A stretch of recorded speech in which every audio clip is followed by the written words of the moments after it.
একটি মারাত্মক পাপ, যে পাপের কি ক্ষমা আল্লাহ নিজেও করেন না। এই জন্য এই শিরক থেকে আমাদের কি থাকতে হবে, দূরে থাকতে হবে। এই জন্য আপনারা আমরা এই পীর থেকে দূরে থাকতে বলছি না, কিন্তু সেই পীর যদি ইসলাম বিরোধী হয়, সেই পীর যদি আল্লাহর বিরোধী হয়, অর্থাৎ শিরক হয় পীরের দরবারে, হ্যাঁ, তাহলে সেই পীরের অনুসরণ করা যাবে না। এই বিষয়গুলি আমাদের অবশ্যই কি করতে হবে, খেয়াল রাখতে হবে। এরপরে আল্লাহ রাব্বুল আলামিন বলতেছেন ওয়াসিয়াবাকা ফাতহির, 4 নম্বর আয়াতে আল্লাহ বলতেছেন হে নবী তোমার পোশাক পবিত্র পরিচ্ছন্ন রাখো। আল্লাহ বলতেছেন হে নবী তোমার পোশাক পরিচ্ছন্ন পবিত্র রাখো। অর্থাৎ আসলে নবীর পোশাক কি অপবিত্র ছিল? না, ছিল না। কিন্তু এটা কেন বলা হয়েছে জানেন?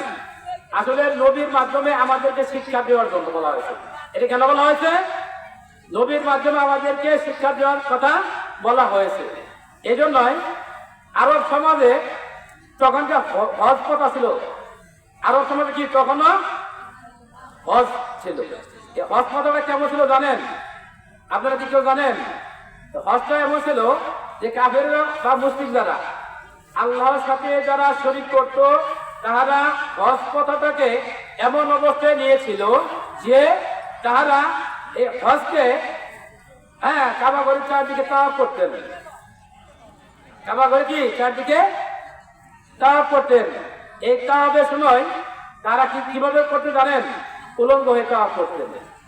কাবা ঘরের চারদিকে প্রদক্ষিণ করতেন, তাওয়াফ করতেন, কিন্তু তারা এই তাওয়াফটা করতেন কিভাবে? উলঙ্গ হয়ে। কেন উলঙ্গ হয়ে? এই জন্যই যে তারা মনে করতো যে আমাদের এই কাপড় বা জামা, এই জামা তো আসলে সুদের টাকা দিয়ে কিনে। কাপড় কি সুদের টাকা দিয়ে কিনে, অথবা অবৈধ আরাম টাকা দিয়ে জামা কিনে। এই জন্য তারা মনে করতো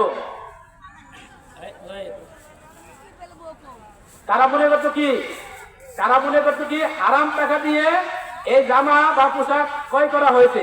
সুতরাং এই জামা বা পোশাক যদি আমি পরে কাবাঘর তাওয়াফ করি, কাবাঘরকে তারা পবিত্র মনে করতেন, তাহলে তো আমার হজ কবুল হবে না।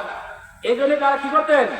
সমস্ত পোশাক খুলে উলঙ্গ হয়ে তাওয়াফ করতেন। এমনকি ছেলে এবং মেয়ে সবাই, ছেলে মেয়ে সকলেই উলঙ্গ হয়ে কাবাঘরের চারদিকে তাওয়াফ করতেন, প্রদক্ষিণ করতেন কি হয়ে? উলঙ্গ হয়ে। তাহলে এই উলঙ্গ হয়ে যারা তাওয়াফ করতেন তাদের ব্যাপারেই বলা হচ্ছে, এটা শিক্ষা দেওয়ার জন্য যে আপনি কি করেন? মানুষদেরকে সাবধান করুন, সতর্ক করুন যে এই তাহারা এই কাবা ঘরে তাওয়াফ করতেছেন, কিন্তু কি আল্লাহর বিধান একটা অনুষ্ঠান হজ, কিন্তু সেই হজ অনুষ্ঠানটাকে তাহারা নিজেদের ইচ্ছা মতো নিজেদের মন গড়া অনুযায়ী পালন করছে। এই জন্য সে হজটা তাদের আদায় হয়নি। এই জন্য আল্লাহ বলতেছেন কি যে তোমার পোশাক পবিত্র রাখো। আসলে পবিত্রতা ইমানের অঙ্গ, আমরা জানি আত্মহরু ছাত্রল ইমান। পবিত্রতা কি ইমানের একটি গুরুত্বপূর্ণ অঙ্গ। তো পবিত্রতা ইমানের অর্ধেক আরেক জায়গায় বলা হয়েছে। তাহলে পবিত্রতা ব্যাপারে সকল ক্ষেত্রে বলা হচ্ছে, যেমন আপনার আমার বাড়ি ঘর এরকম পবিত্র রাখা উচিত। বাড়ির আঙ্গিনা, তারপর আপনার বিছানা, আপনার চারদিকে পরিবেশ, এটা কি একটা পবিত্রতা ইমানের একটা অংশ, একটি অঙ্গ। সুতরাং এই পবিত্রতা অবশ্যই আমাদের অর্জন করতে হবে। এই জন্যই আল্লাহর পক্ষ থেকে নবীকে শিক্ষা দেওয়ার মাধ্যমে এটা জানিয়ে দেওয়া হচ্ছে যে কি আপনার পোশাক পবিত্র করুন, আপনার পোশাক পরিচ্ছন্ন করুন। তার মানে কি আমাদের সকলের পোশাক কি করতে হবে? পরিষ্কার পরিচ্ছন্ন। তাহলে পরিষ্কার বলতে কি সাবান দিয়ে খালি ধোয়া? আপনি শরীয়তের পবিত্রতা অর্জন করতে হবে। শরীয়তের পবিত্রতার পাশাপাশি আপনাকে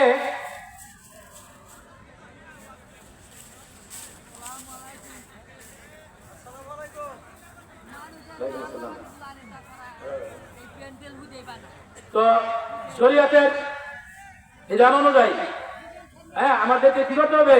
পবিত্র হতে হবে। শরীয়তের বিধান অনুযায়ী আমাদের কি করতে হবে? জীবনকে গ্রহণ করতে হবে।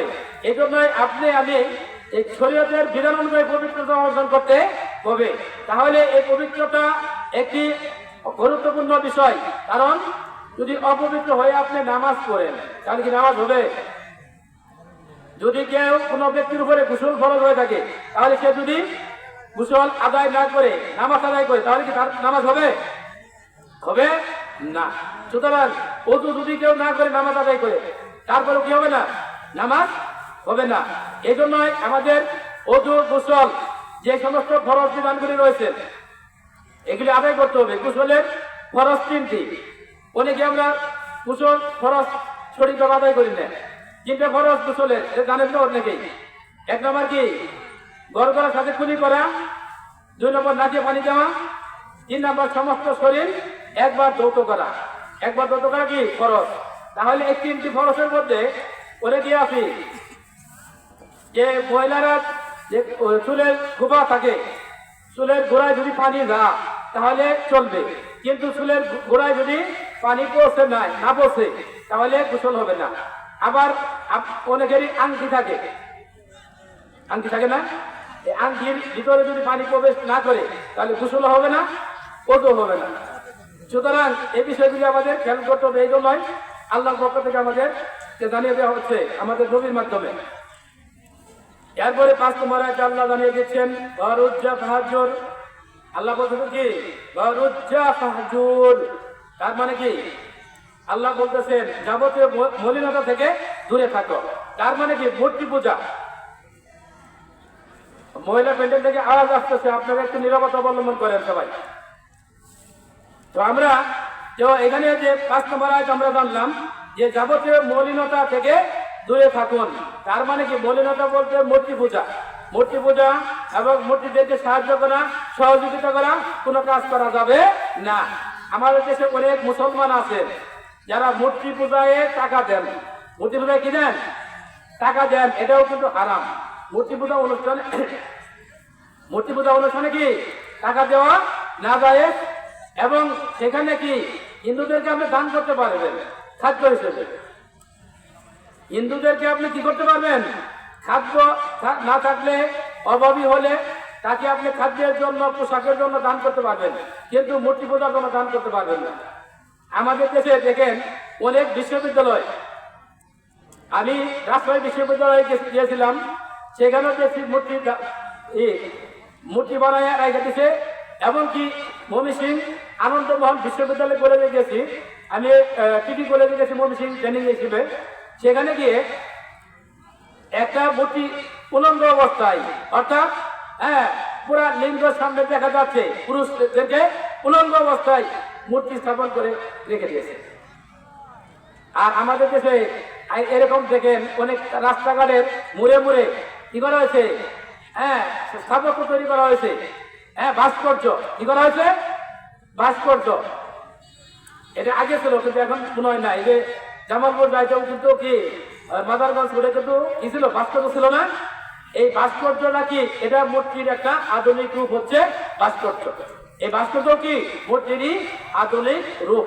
সুতরাং এই মূর্তি থেকে আমাদের বাঁচার জন্য স্বয়ং আল্লাহ রাব্বুল আলামিন আমাদেরকে কি করছেন? নির্দেশ দিচ্ছেন। আল্লাহ রাব্বুল আলামিন আমাদের জানিয়ে দিচ্ছেন ওয়ারুজ্জা ফাহজুর। সকল প্রকার মূর্তি পূজা, সকল প্রকার অবৈধ কাজ, অর্থাৎ মূর্তি জন্মিত যত কাজ আছে সকল কাজ কি করতে হবে? বন্ধ করতে হবে। এই জন্য আমাদেরকে এই মূর্তি পূজার কাজগুলি থেকে দূরে থাকতে হবে। মূর্তির কাজে সহযোগিতাও করা যাবে না। এই বিষয়গুলি খেয়াল রাখতে হবে। এরপরে আল্লাহ রাব্বুল আলামিন আমাদেরকে জানিয়ে দিচ্ছেন 6 নম্বর আয়াতে